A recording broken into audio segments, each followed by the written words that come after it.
పవన్ తాజా చిత్రం కాటమరాయుడు మొదలైనప్పుడు అంతగా హైప్ లేదు.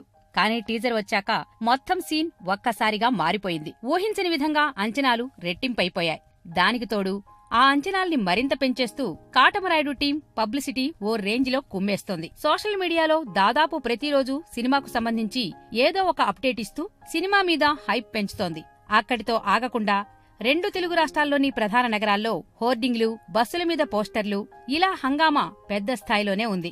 దీనివల్ల ఇప్పటికే ఉన్న అంచనాలు మరింత పెరిగిపోతున్నాయి. మరి ఈ ప్రభావం ఎక్కడ కనపడుతోంది అంటే బిజినెస్ మీద అని చెప్పాలి. ప్రీ రిలీజ్ బిజినెస్ ఏ రేంజ్ లో జరిగింది అనటానికి చిన్న ఉదాహరణ. కృష్ణా జిల్లాలో ఈ చిత్రం రైట్స్ అమ్మకం ఇప్పటి వరకు పవన్ ఏ సినిమా పలకని రేటుకు అంటే 4.5 కోట్లకు ఈ చిత్రం రైట్స్ అమ్ముడై అందరినీ ఆశ్చర్యపరిచింది. ఈ సినిమాకు ఆడియో వేడుకను నిర్వహించకుండా ఒక్కో పాటను డైరెక్ట్ గా ఆన్లైన్లో రిలీజ్ చేస్తూ సినిమాకు క్రేజ్ తీసుకువస్తున్నారు.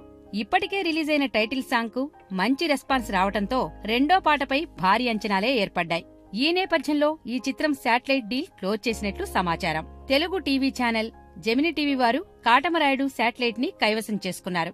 దాదాపు 12.5 కోట్లకు శాటిలైట్ హక్కులు అమ్ముడుపోయాయని తెలుస్తోంది. సర్దార్ గబ్బర్ సింగ్ ఫ్లాప్ అయినా, వీరం సినిమాకు ఇది రీమేక్ అయినా పవన్ సినిమాకి ఉన్న క్రేజ్ తో ఈ రేంజ్ శాటిలైట్ రైట్స్ పలికాయని చెప్తున్నారు. గబ్బర్ సింగ్ స్థాయిలో ఈ రీమేక్ కూడా ఆడుతుందనే నమ్మకంతో ఈ రైట్స్ ఈ రేటుకు అమ్ముడుపోయాయని చెప్పుకుంటున్నారు. ఈ చిత్రం శాటిలైట్ రైట్స్ కోసం దాదాపు అన్ని ఛానల్స్ పోటీ పట్టం విశేషం. నార్త్ స్టార్ ఎంటర్టైన్మెంట్ బ్యానర్ పై తెరకెక్కుతున్న ఈ సినిమాను ఉగాది కానుకగా మార్చి 24న రిలీజ్ చేయనున్నారు. మార్చి 18న హైదరాబాద్ లో భారీ ప్రీ రిలీజ్ ఈవెంట్ ను ప్లాన్ చేస్తున్నారు. ఇప్పటికే సరైనోడు, ధృవ, ఖైదీ నెంబర్ 150, విన్నర్ చిత్రాలు ప్రీ రిలీజ్ వేడుకను జరుపుకొని మంచి విజయాలు సాధించటంతో కాటమరాయుడు టీం కూడా ప్రీ రిలీజ్ ఈవెంట్ ని జరిపేందుకు ఎక్కువ ఆసక్తి చూపుతున్నట్లు సమాచారం.